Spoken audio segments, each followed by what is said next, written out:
Mesdames, Messieurs, merci de rester câblés Eden Télévision. Le débat est donc enclenché. Vous l'avez suivi, je le disais, à l'entame de cette tranche d'antenne. Vous l'avez suivi sur les différentes chaînes hier. La présentation du rapport d'audit à l'Assemblée nationale du Bénin. Rapport d'audit inhérent, bien évidemment, au scandale, sinon à la construction du nouveau siège du Parlement, de l'Assemblée nationale du Bénin. L'actualité remonte au régime précédent, au régime du changement et de la refondation. Le rapport, bien évidemment, a été présenté, approuvé, je dirais bien évidemment, par les différentes sensibilités, que ce soit la frange mouvancière, que ce soit la frange opposante du Parlement du Bénin. Alors, qu'en disent bien évidemment les politologues, qu'en disent la presse? La réponse à ces différentes questions dans ce débat faire croiser. Pour faire l'exercice ce matin, nous avons invité pour vous un gestionnaire et administrateur des projets. Il a nom François Couton. Bonjour Monsieur Couton. Bonjour. Merci de votre disponibilité. En face de vous, Roland Torinquès, qu'on ne présente plus. Il est journaliste à la rédaction de Eden Télévision et Diaspora FM. À nouveau, bonjour à vous, Laurent. Bonjour Laurent, bonjour Monsieur Couton. Bonjour Monsieur. Alors, Laurent, vous le présentiez tantôt dans le bulletin d'information. Vous présentiez tantôt ce rapport avec de sensibles détails. Je vous ai suivi tout à l'heure dans votre brève surimage.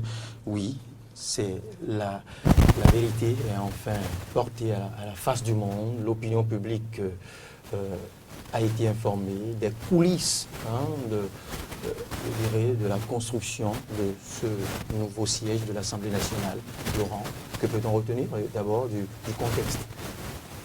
Bon, pour présenter le contexte, il faut dire que la décision de construire un nouveau siège pour les députés, c'était pour leur permettre d'avoir un cadre idéal pour mieux travailler. Mais malheureusement, on a compris que ce dossier a eu ce que ça a eu. Ce que nous avons tous constaté, c'est qu'il y a eu mal donne. Le projet n'a pas été conduit jusqu'à terme.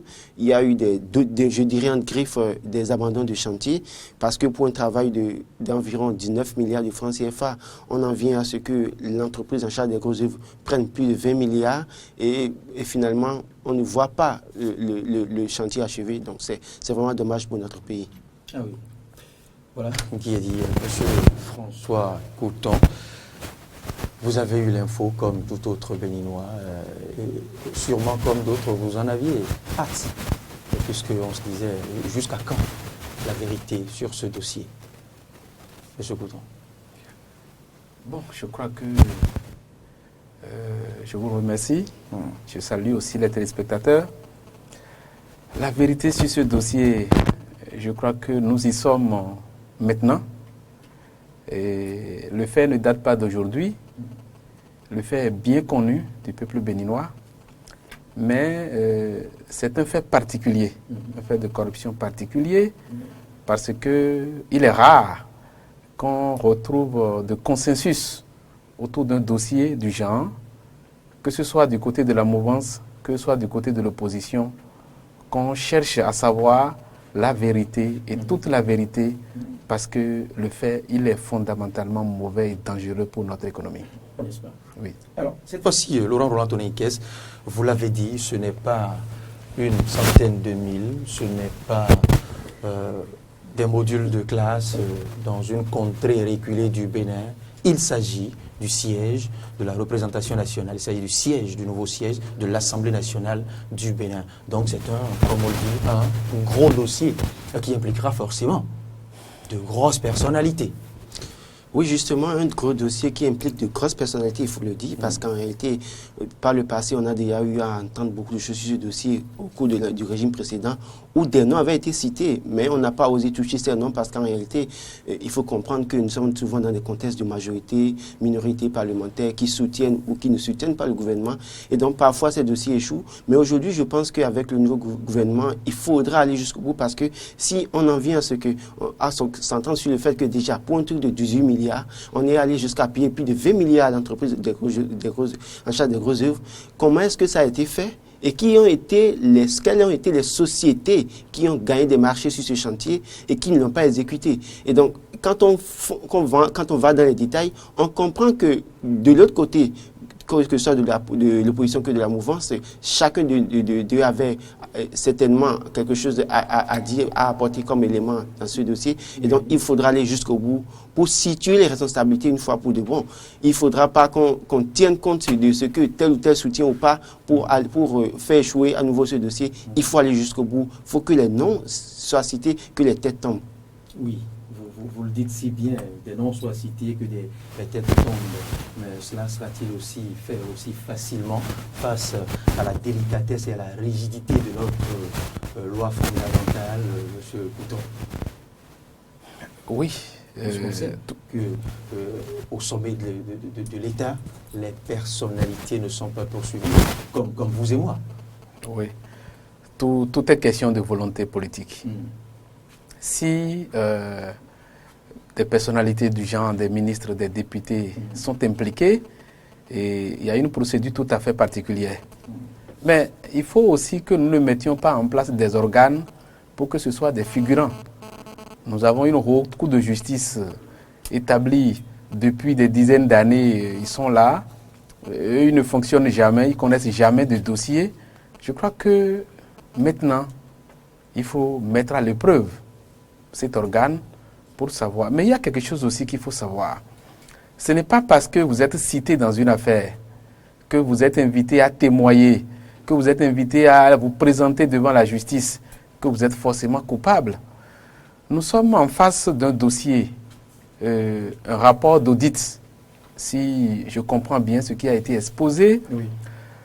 L'audit, contrairement à l'évaluation de projet, a une fonction qui permet de révéler les responsabilités et de révéler aussi les fautes qui ont été commises dans le cadre de l'exécution d'un projet. Je crois qu'il s'agira de disséquer ce rapport et de prendre au cas par cas ce qu'il conviendrait de faire. Mais il est important que cette fois-ci, le Parlement joue sa partition. Parce que je me souviens, il y a plusieurs dossiers envoyés par les anciens gouvernements au Parlement, et après on constate que les députés n'aiment pas, c'est-à-dire livrer leurs confrères à la justice. Ça, c'est fait en torse à la démocratie. Ce n'est pas bien. Si les faits sont établis et que des gens sont présumés, bien sûr, coupables, il vaut mieux les accompagner, les aider à aller répondre, n'est-ce pas, des forfaitures qu'ils ont commises à la tête de l'État. C'est important pour la bonne marche de notre démocratie.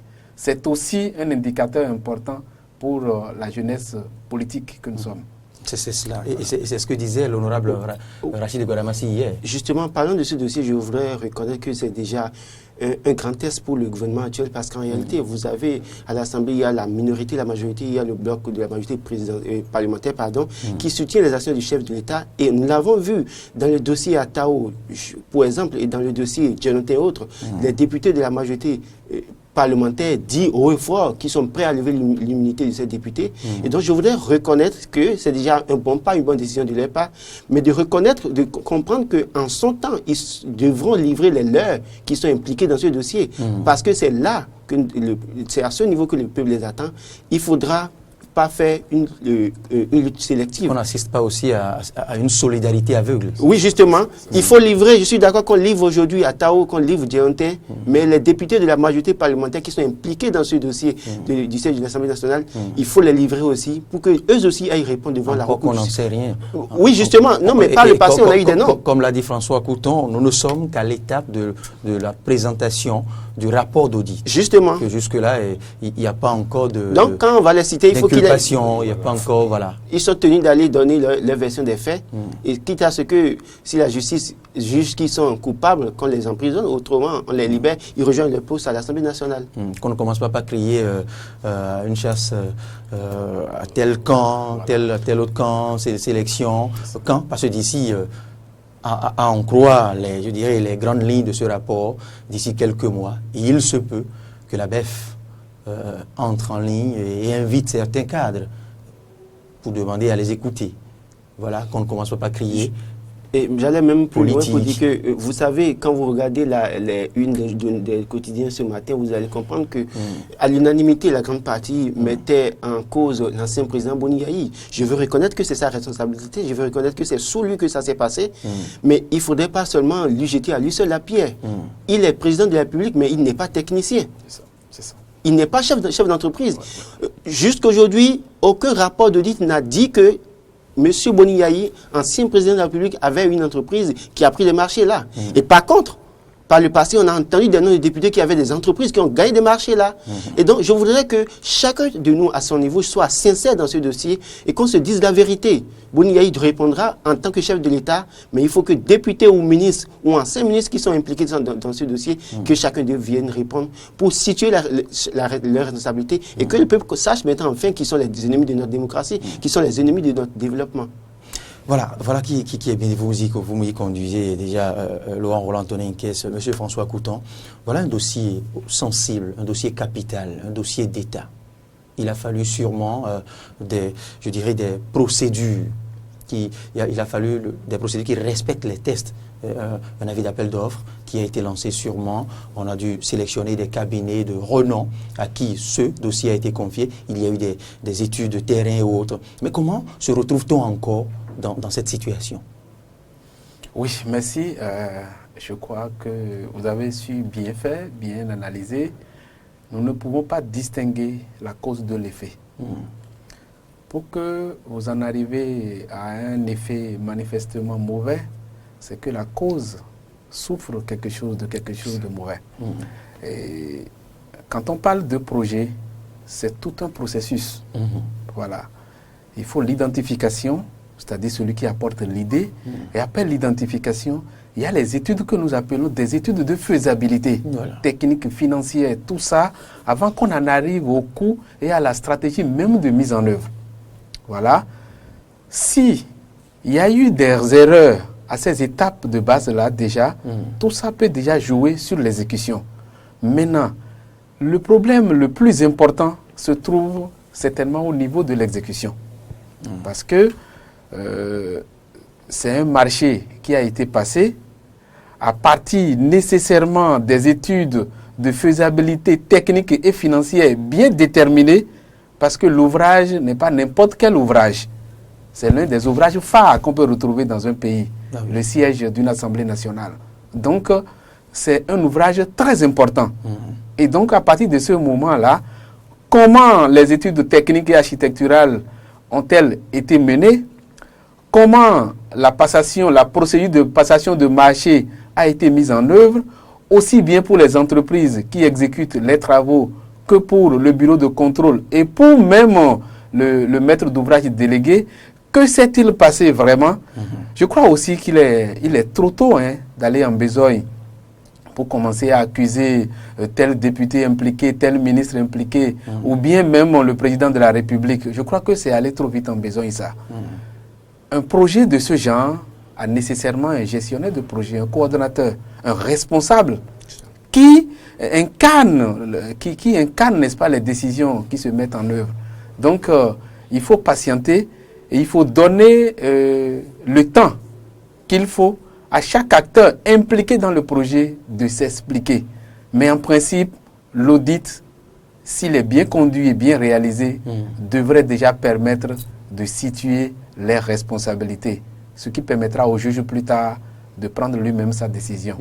Oui. C'est vrai que jusque-là, il n'y a que des noms que chacun se refuse de citer, mais d'une manière générale, on sait à peu près quelles sont les responsabilités qui sont en cause dans ce dossier, puisque pour enclencher un tel dossier dans un État qui se respecte, eh bien, on se lève pas du jour au lendemain. Il y a eu un ministère qui a géré ce dossier jusqu'à un niveau.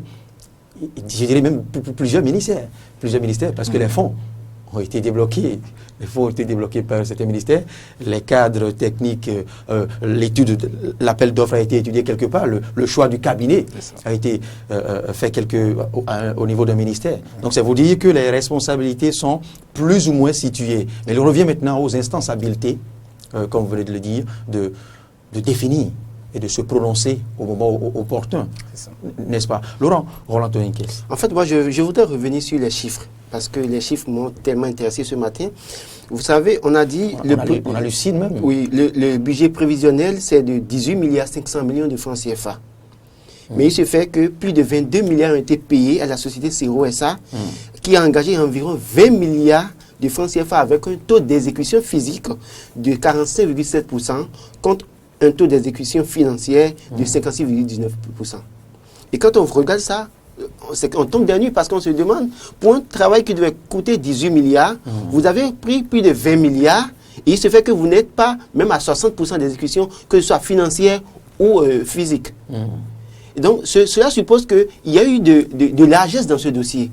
Et la largesse, il faudra situer les responsabilités. Et comme tu l'as dit tout à l'heure, les ministres qui étaient impliqués dans ce dossier, le ministère qui a géré ce dossier, les directeurs techniques qui ont géré ce dossier, et oui, je voulais reconnaître, comme je l'ai dit. Vous vous rappelez précisément que l'ancien ministre Hans Oglele a été écouté. Et François Ndek-Bessi aussi dans ce dossier, je crois, si je ne me trompe. Mais de toute façon, je me rappelle que certains a été écouté. Même passé une nuit à la BEF.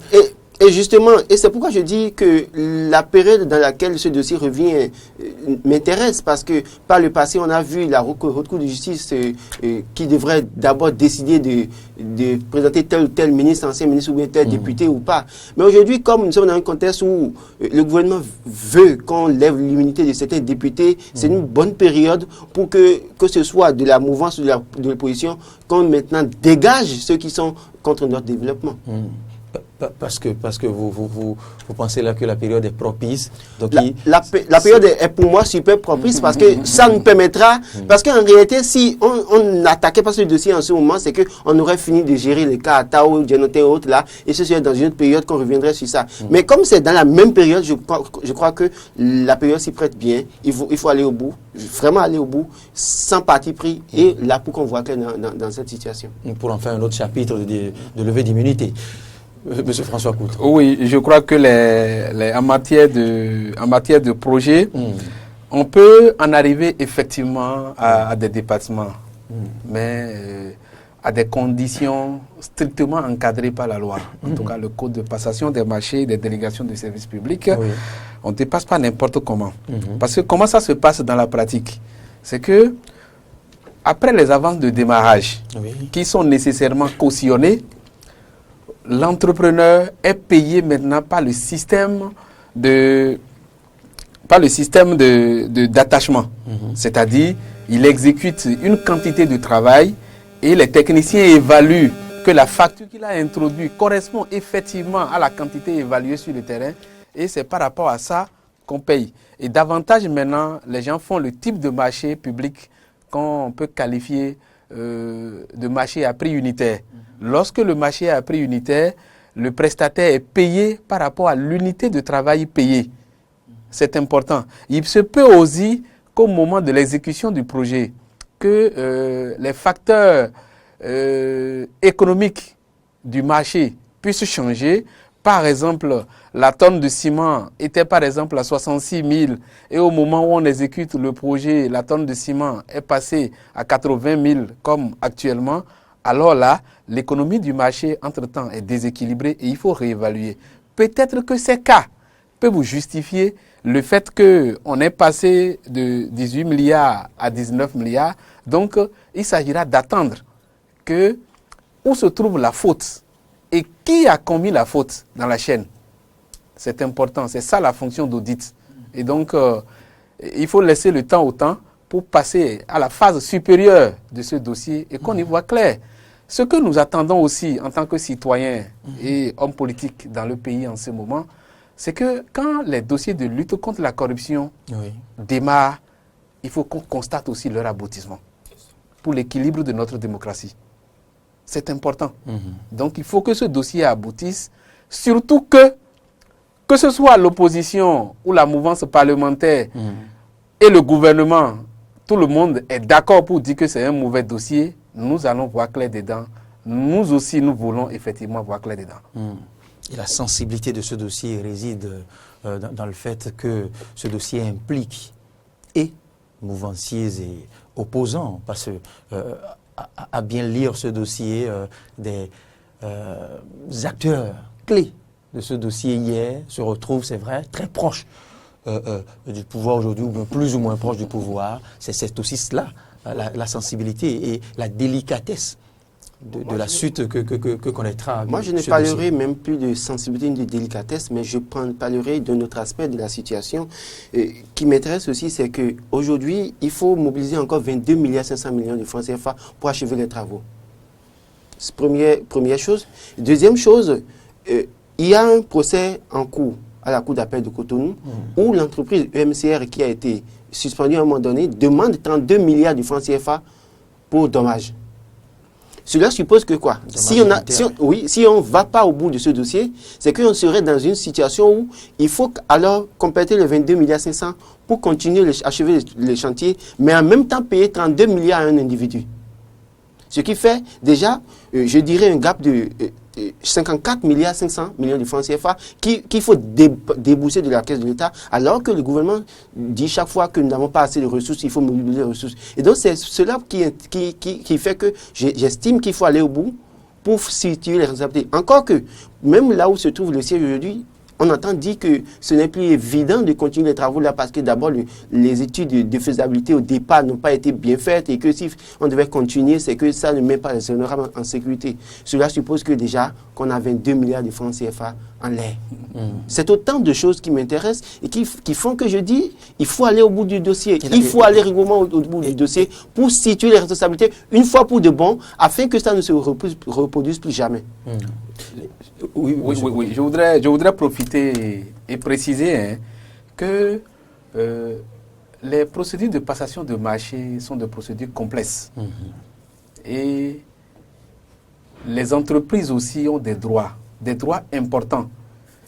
Si l'entreprise a commencé à demander des dommages et intérêts à hauteur même de 32 milliards, d'ailleurs, peu importe le montant, c'est que l'entreprise a estimé avoir été lésée. Mais si la faute est vérifiée et que c'est du fait de prince, c'est-à-dire le fait de prince, c'est la faute commise par l'État, si ce que réclame l'entreprise, c'est à cause de la faute de l'État, on peut bien condamner l'État à lui verser des dommages et intérêts. Quitte peut-être à l'État après d'exercer ce que les juristes appellent l'action récursoire pour se retourner contre son fonctionnaire ou l'autorité du moment qui a mal agi. Mais il faut reconnaître que les entreprises, dans leur contrat avec l'administration, peuvent bien exiger de réparation de dommages et de torts.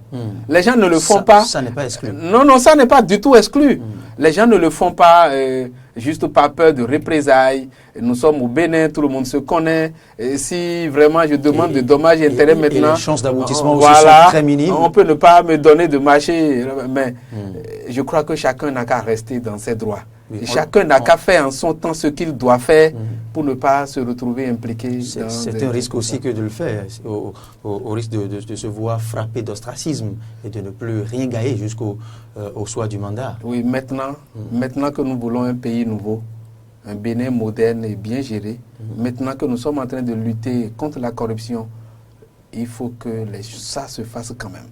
Que si le citoyen, où qu'il soit, s'il se tente de léser par le fait du prince, le fait de l'administration, qu'il ait le courage de traduire l'État devant la justice. Oui, c'est aussi ça la démocratie. Et c'est ça qui garantit d'ailleurs aux citoyens le fait d'agir librement et d'exercer bien ses fonctions. Alors, ce n'est pas pour nourrir la polémique. Il y a plus d'une décennie déjà, l'ancien président de la République, Mathieu Kérékou, disait, ou qualifiait une certaine, je dirais, catégorie de cadres béninois, d'intellectuels tarés. L'actuel a fait usage d'un concept qui n'est pas, dont la sémantique n'est pas trop loin de l'expression de Mathieu Kérékou. L'actuel a parlé de désert de compétences. Comment cela se fait-il qu'aucun haut cadre de l'administration béninoise, aucun ingénieur, puisqu'on en a de qualifiés, de rompus, ne se soit rendu compte de ce que, voilà, il y a mal donne, que cette parcelle ne peut abriter un aussi immense bâtiment. Comment personne n'a pu déceler Bon, moi, non, avant d'en arriver à cet aspect-là, je voudrais commencer par là où vous avez commencé votre question, intellectuel taré ou bien désert de compétences. Je crois que ça dépend du contexte dans lequel l'ancien président de la République, le général Mathieu Kérékou, que je respecte bien, parce qu'il n'est plus parmi nous, donc il faut respecter sa mémoire, mais il se peut qu'il se trompe. Et même désert de compétences, ça dépend du contexte dans lequel le président de la République actuelle l'a dit et pourquoi il a dit ainsi. Mais je crois qu'il y a d'hommes et de femmes compétents au Bénin. Oui. Si. Les Béninois ne sont pas tarés. Nous avons nos tares, comme d'autres peuples d'ailleurs, mais nous ne sommes pas tarés. Il faut savoir identifier et positionner à la place qu'il faut l'homme qu'il faut. Le type est compétent. Il sait faire le boulot. Pour peu que ce ne soit pas lui qui a accompagné celui qui est au pouvoir, on peut le mettre de côté. Le type, il est bon médecin. C'est lui qui peut opérer telle maladie ou le faire. Mais il n'est pas à la position de le faire. Et on ne l'a pas le sollicité parce qu'il n'a peut-être pas d'affinité familiale ou partisan avec le président. Voilà. Il n'a pas la sensibilité politique requise, là, on ne le met pas. Et c'est ce qui caractérise dangereusement notre administration. Mais ça, depuis la période révolutionnaire, en passant par les différents gouvernements de l'ère du renouveau démocratique, on n'arrive pas à distinguer la compétence administrative de la compétence politique. Ça, c'est un exercice important à faire. Pour détecter au sein des cadres que nous avons, les gens qui savent réellement faire le boulot. Si on met à la place qu'il faut l'homme qui sait faire réellement le boulot et il a la rémunération correspondante à cela, je crois qu'il va bien le faire. Et mieux le faire que celui qui est peut-être appelé de l'Occident. Parce que la compétence importée, lui, il peut ne pas connaître la sociologie du milieu. Or, c'est un facteur très important. Il y a des Béninois bien compétents au Bénin. Oui, les deux chefs d'État que je venais de citer, à l'introduction de ma question, n'ont pas ignoré le fait qu'il y ait des compétences. Oui, mais c'est vrai qu'ils ont aussi noté qu'à côté, ou parmi, ou au sein de cette compétence, il y a des cadres irresponsables. Il y a aussi des cadres très peureux. C'est-à-dire la peur. Mon ministre a demandé de faire ci. Si je ne le fais pas, je vais perdre mon emploi. Si je ne le fais pas, vraiment, il doit le faire. Et il se résigne à commettre de fautes administratives. C'est ça, en fait, le problème. Il y a la peur de perdre son boulot. L'absence de garantie de l'emploi aussi pour eux justifie cela. Mais leurs compétences. Mais ça, c'est de la lâcheté. C'est de la lâcheté. Il y a plusieurs possibilités d'informer un ministre. Je prends le cas du dossier en instance. Si on introduit à un régisseur de projet ou à un comptable de projet une facture manifestement illégale où on demande de le payer, le droit administratif quand même lui donne de possibilités pour s'opposer à ça. Et il peut s'opposer administrativement et en même temps observer, c'est-à-dire exécuter l'instruction d'homme politique, l'instruction manifestement illégale, bien sûr, pour se protéger. Mais beaucoup ne le font pas, juste par peur de perdre le poste du moment ou par peur de représailles politiques. Je crois que c'est d'autant de courage que ce gouvernement peut-être va commencer à enseigner aux autres cadres pour qu'on ne retombe pas dans des travers du genre. Laurent Roland. En fait, je voulais revenir sur les propos de l'ancien président, paix à son âme, le général Mathieu Kérékou, qui disait que les Béninois, les intellectuels sont des intellectuels tarés. Mais il est allé plus loin, il a expliqué pourquoi il l'a dit. Il a dit que les Béninois travaillaient chez eux comme s'ils étaient des étrangers. Et donc, en fait, aujourd'hui, quand vous voyez, comme M. Couton le disait, il y a des cadres compétents dans ce pays. On n'en manque pas. Mais il y a la mauvaise foi des cadres. C'est-à-dire, c'est des cadres qui savent bien faire le travail, mais en réalité qui veulent à tout prix s'enrichir et construire les belles maisons, les plus grosses villas, acheter les plus belles voitures. Donc, au fait, c'est ça qui pose problème. Je donne un exemple simple. Autrement dit, la malhonnêteté. Malhonnêteté. Je donne un exemple simple. Quand vous prenez la route et Glo, Calavi, c'est des cadres qui ont suivi l'entreprise en charge de ces travaux. Merci. Mais quand il pleut, regardez comment ces routes sont inondées. Et pourtant, nous avons des cadres, des TP qui ont suivi ces travaux. Et quand vous regardez au niveau de la réhabilitation de cette route, pour rester dans cette petite parenthèse que vous, n'est pas ce que cela devrait être. Je ne parle même pas du fait que ça devait être une double voie et que ça a été une voie. Je dis, quand il pleut, regardez comment la voie, une voie bitumée est inondée. Regardez vers les abords du campus de l'Université d'Abomey-Calavi, comment c'est inondé. Pourtant, c'est des cadres qui ont fait ce travail. Et ils vous diront qu'ils sont des cadres compétents, qu'ils ont fait Paris 5 Dauphine, ils ont fait ci, ils ont fait ça, qu'ils ont été majeurs de leur promotion. Et pourtant, et donc c'est en cela qu'il faut reconnaître que c'est la mauvaise foi des citoyens. Ce sont ceux qui confirment les assertions. Voilà, et c'est ceux-là qui confirment que le général Matérikou avait bien raison de le dire. Et donc aujourd'hui, il ne suffit pas seulement de mettre les cadres qu'il faut à la place qu'il faut. Il faut sanctionner. Sanctionner en ce sens que ceux à qui on a confié les dossiers, quand ça a été mal fait, il faut le sanctionner. Autrement, nous allons toujours continuer parce que vous continuez, vous regardez comment les gens s'enrichissent facilement en politique. Il va en politique et quand il a vu tel ministre construire déjà 2 villas dans son quartier et qu'on le nomme directeur quelque part, il veut vite rattraper ce ministre. Donc c'est autant de choses. Ce n'est pas qu'on manque de cadres compétents. Donc quand l'actuel président parle de désert ou de compétences, je ne voudrais pas revenir dans ce débat, mais dire en réalité que nous avons des cadres compétents. Juste que la mauvaise foi fait que on ne reconnaît pas, on ne voit pas leurs compétences. Ils sont là peut-être pour leur bien-être, ils sont là peut-être pour le bien-être de leur famille, pas pour le bien-être de la société. Alors, sinon comment comprendre que des privés réalisent des bâtisses, réalisent des immeubles, je dirais même plus imposants que l'actuel, qui est au centre de tous les débats. Des privés ont des immeubles de cette trempe, de cette taille, comme entreprise. Et ils l'ont réussi. Comment l'État en soit arrivé à échouer? Même des députés, des ministres qui ont conduit ce dossier du siège de l'Assemblée nationale ont de belles maisons et qui peut-être ont été bien construites. Quand vous allez voir, ils sont dans de belles maisons bien construites. Et ça a été suivi jusqu'à la fin. Mais comment se fait-il que ce qui appartient à l'État, qu'on leur a confié, on leur a donné de gérer, ils sont incapables? Cela suppose qu'ils ont eu la mauvaise foi parce que leur problème à eux, c'est de s'enrichir, c'est d'enrichir leur famille, de réaliser pour leur famille, mais pas pour l'État. Et c'est pourquoi il faut aller au bout, il faut les sanctionner. Il n'y a pas à avoir de pitié pour qui que ce soit dans ce dossier. Ah oui. François Couton. Oui. On abordait là, je dirais, la portée morale de ce dossier aussi. Et c'est important, puisque c'est vrai, on chante qu'il faille, on exhorte le gouvernement à aller au bout, mais on n'est pas aussi sans savoir les embûches, les obstacles qui peuvent empêcher ce gouvernement, je dis même le gouvernement, d'aller au bout de ce dossier. Oui, pour beaucoup. J'ai évoqué tantôt bien sûr. La délicatesse, les subtilités de notre loi fondamentale.